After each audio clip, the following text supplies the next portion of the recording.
I'm Dr. Keith Mathis with the Mathis Group. Welcome to another monthly video series called the PM Equippers Monthly Series. We give a video out every week, 30 minutes or less, so that you can equip your team and you can train your team with more project management skills. This month, we're going to be talking about Agile Project Management. The title of what we're doing today is called Agile Project Management in a Functional Organization, a Hybrid Approach. Many organizations that you work for might be functional, and yet you're trying to do Agile in those type of settings. And sometimes that's a little bit of a challenge. So we're going to walk you through in the next 25 minutes about that topic and just give you some ideas.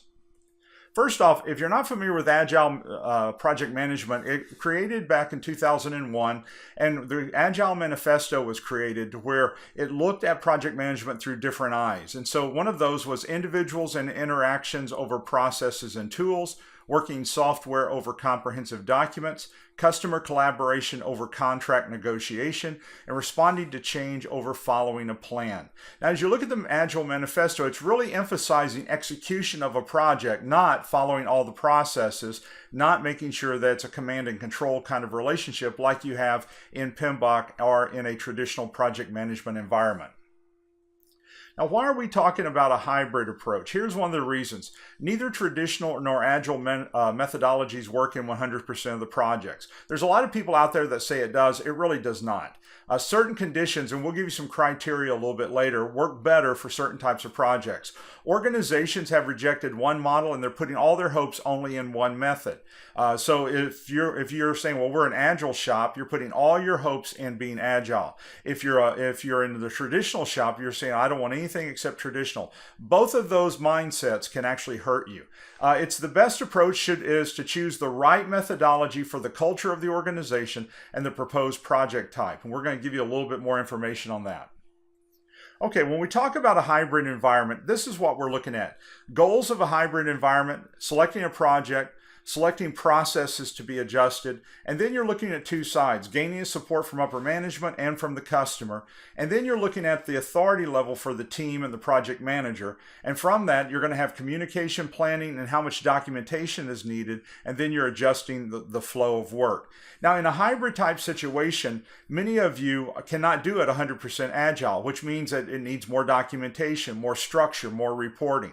Many of you that are in a traditional setting cannot do 100% traditional because you need the capability to be able to have some flexibility because this is a high changing project you're working in. And so because of these two reasons, it brings us to the hybrid project environment. Let's talk about different organizational types. In the organization, you're going to have two main extremes. One is going to be functional.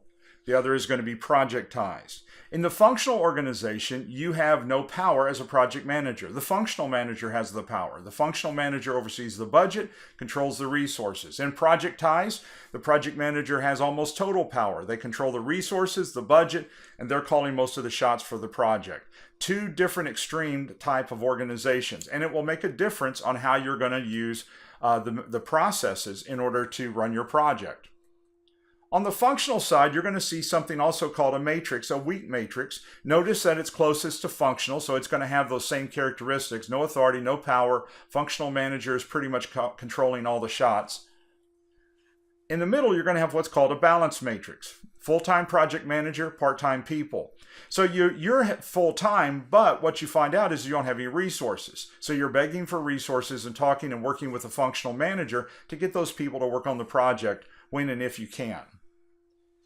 And then on the right-hand side, you'll notice that you have a strong matrix, total authority, total control. It's over on the side of the project tie, so you understand what's going to happen here is that you've got the capability of putting people on project A or project B, and you're not really having to ask 15 people to get permission for that. So as we look at this on the left-hand side, traditional project management overall functions better in a functional organization. It's command and control, top-down control, and so you know the whole scope up front, and then what happens is you plan your plan to that scope and you run the project. Over on the right-hand side, though, you have Agile. Agile, you don't know the whole scope up front. It's evolving as you go, and you need flexibility to be able to handle these changes. We've all been in a traditional project, but yet you had a lot of changes happening, and it drives us nuts. Agile is built for that, but the challenge we have is what type of organization are we putting Agile into, and that's why we're calling it a hybrid approach.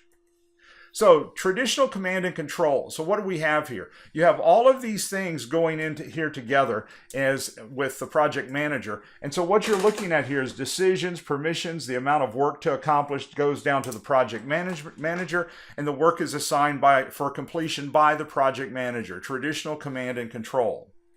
On the agile side or the hybrid side, what we're looking at, it's the point of control is actually the amount of work to accomplish the decisions, and permission actually goes down into the project team. And the project team makes a lot more of the calls the shots on more of the project. And the project manager is more of a support to the project team rather than in a functional organization, the project manager is driving that project all the way through.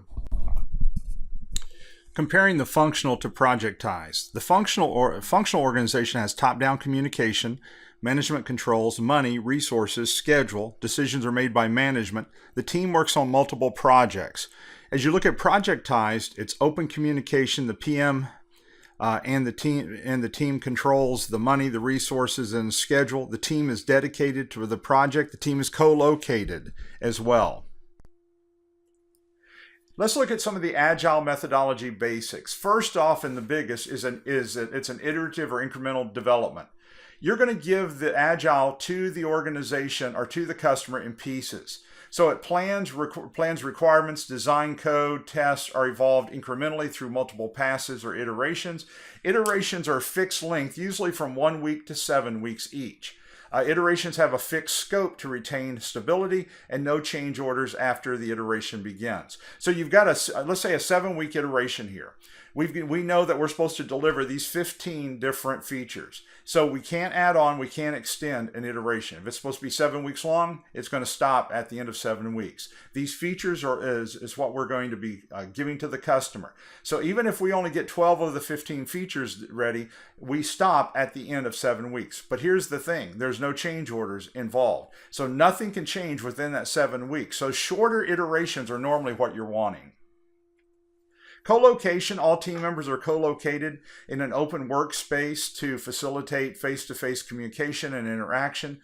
Team rooms are provided for impromptu meetings, and so the purpose behind this is to allow interaction. You want your team learning from each other. Release plans. Desired features are defined at a high level and prioritized by the customer in a release plan. The prioritization is done collaboratively with team members in a release planning game, and team members provide the level of effort, estimates, and customers decide the business priority. So this is an important slide for us to understand. At the end of each release, obviously this is going to be higher level. These are the features that's going to be handed off to the customer. But here's the thing.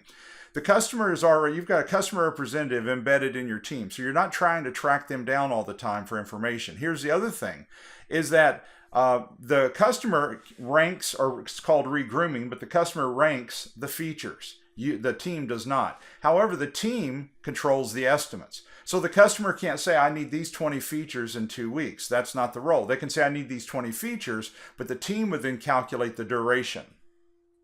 Iteration plan. This is a high-level features from the release plan. They're elaborated upon, prioritized along with their implementation task in an iteration plan. So this is what's going to be accomplished in the iteration. These 15 features are going to be an output when this iteration is finished. Now, when to use Agile project management? Now, there are some conditions that work better for Agile. Consider your project situation. Here's some questions. Is this a project? Is this project something which has never been completed before? Is this project new technology? Is this project filled with decisions which have not been made yet? If you have all of this kind of information right here, Agile is one of the project methodologies that actually works for this, because it allows you to make decisions as you go along. It allows you to be able to adjust. So if those 3 questions really fit that project, Agile might be the methodology you should be considering. When should you use traditional project management? Well, consider your project situation again. Is this project something which has been run before and you have history on it? Does this project have clear, detailed outcomes or deliverables which can be known in the beginning of the project? See, if we have history, then why in the world would we want to do it and just wing it? like you do in Agile in so many cases. What we want to do if we've got history is look at that history and use that history. Even if it's not 100% correct, it still is information and gives us a template of what people have done with this type of project in the past. So if we've got history, there's no reason for us to use Agile. The Agile team, let's talk about the differences in this type of team. The Agile team works as one. Specific roles that you will see will be the product owner, the customer, the project manager, but they work as one. And the reason is there's a lot of interaction. So you don't have one person driving all the solutions or all the decisions. The team is driving those solutions and those decisions. The product owner makes sure that all team members are pursuing a common vision for the project. They establish priorities, they make decisions that lead to a good return on the investment of the project. Now, your product owner and your customer might actually be the same person.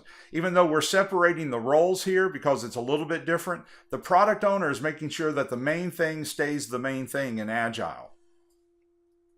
The customer is the person who made the decision to fund the project, but in more than this, the customer sometimes is the person that's in the project that they're looking and telling you which features need to come next. So when you look at the product owner and product owner and you look at the customer, a lot of times that's the same person, but it's in their court as to what project, in the project, what features are going to be finished at what time. The project manager focuses on leadership rather than management. What am I talking about? In other words, rather than driving the project and trying to make sure everybody's hitting due dates, because the team is doing that, the project manager is trying to make sure that they can work them around any type of hurdle, any type of bottleneck. And so they're there for support rather than driving the project forward. An Agile team works in short iterations. Iterations can vary to 2 to 4 weeks. Some authors will even say 3 months, but an Agile team delivers something at the end of each iteration. And so they're going to be able to hand that off to the customer, and the customer gets benefit from it instantly. Now, when we talk about 3 months, you can see the problem. If you have no change orders, the longer the iteration, the more enticing a change order is going to be. Agile teams use 3 levels of planning: release planning, iteration planning, and daily planning. With release planning, they look ahead for the duration of the release. It could be 3 to 6 months, but the team is deciding the duration here. It determines the scope, the schedule, the resources for a project. It occurs at the start of the project, and it's updated throughout the project, usually at the start of each iteration, because you're learning more as you go through.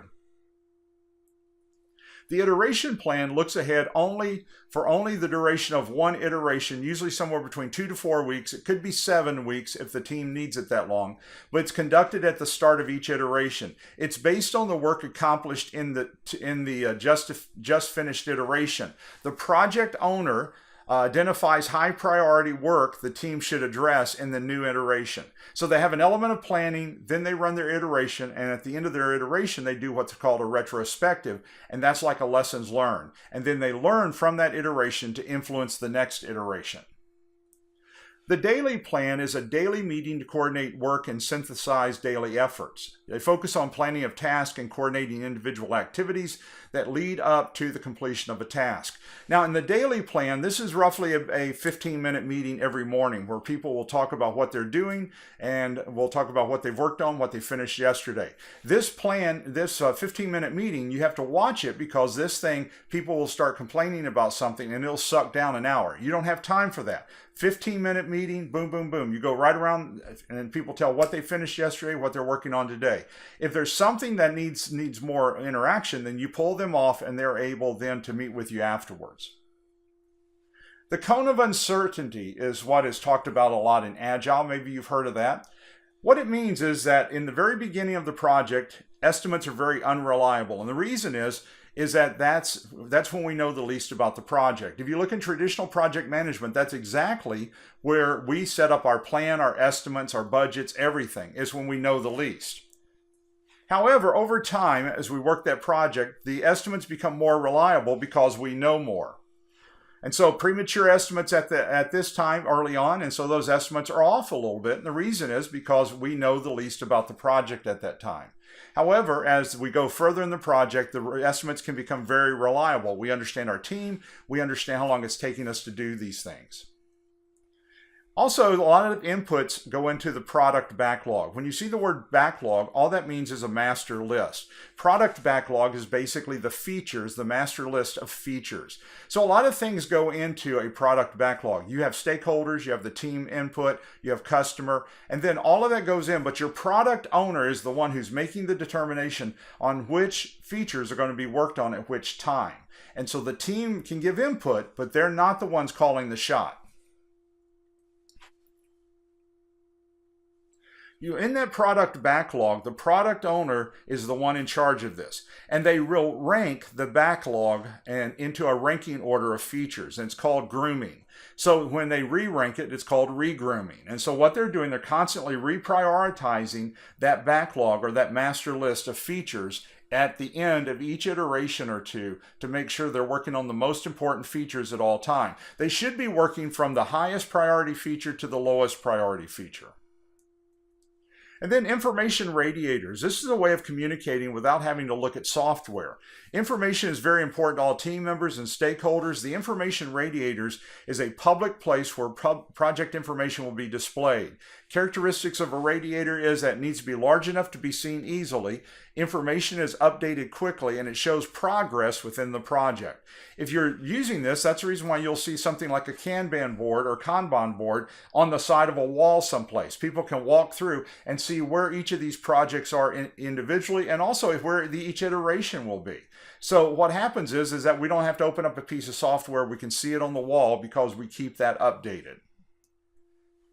This is an example of a Kanban board, which is actually talking about the projects themselves. So we're able to see exactly where the projects are in each case. You'll notice it talks about status, support, project A, project B, project C, and then WIP is work in process or work in progress. And so what you're seeing here is the totals here. So if this was a large board on the end of a hallway, I could look at this and you know exactly what's happening with each project, all the projects overall. Now, each of these projects would also have their own individual board to where you'd be able to look specifically at it. Team space, Agile PM focuses on as much face-to-face time as possible for the team. There has to be a location for this to happen. There has to be a room, and that room is sometimes called a team space or a war room. So you'd have a large office or a large meeting room, and that is the office for all of your team. We don't have cubicles, we just have desks. All the walls have whiteboards, and so that you can have that interaction back and forth with everyone. You also have what's called a wireframe. It's a tool to demonstrate or prototype the design of your project to show it to the stakeholders as early as possible. The goal of a wireframe is not to have full functionality, but to have the least amount of functionality to show the customer to determine if the design is right or wrong. Many people have a crazy mindset that they don't want to show anything to the customer until everything's fully functional. That's nuts. You've got a lot of time. If you're wrong, you want to be wrong earlier. You've got a lot of time and effort wrapped up in that mindset of having everything fully functional. A wireframe is the least amount of functionality to make sure you and the customer are saying the same thing. So if I could sketch out with a marker on a napkin and the customer could say yes or no, that's what I would want to do. Least amount of functionality possible to get the customer to say yes or no to that. Types of wireframes that you will see will be drawings, working models, sketches, page layouts, simulations. Remember, the goal is to do something early and with the least amount of effort. If you're wrong, you want to be wrong earlier rather than later. Then you remember your daily stand-up meetings. They're going to take place each morning for only 15 minutes. They should not be going any longer than this. The meeting's going to focus on an overview of the deliverables, the milestones, or the features which was worked on yesterday. And then an overview of what was completed yesterday, and then what type of problems or situations did you encounter. The project manager would take that information and then they would work to try to get rid of those bottlenecks and some of those hurdles. That's the support the project manager is going to be bringing to the table. And then at the end of each iteration, you're going to have what's called a retrospective. This is like a lessons learned. And so its goal is to analyze the last iteration. Questions that you would be asking is what worked well during the last iteration, what processes need to be improved, what type of hurdles were experienced, and then so at the end of each iteration you would have a retrospective, and then at the end of the project you would have a project retrospective as well. And so that way you're learning from the project all the way through to the very end. Now, let me close by thanking you so much for watching this video. If I can help you in any way, you can contact Dr. Keith Mathis, 1-800-224-3731, or get online and look for us at themathisgroup.com. And we'd love to be able to work with you and conduct some training for you. And if you've got questions about this topic or any other topic, please feel free to contact us as a resource. God bless you. Have a great day.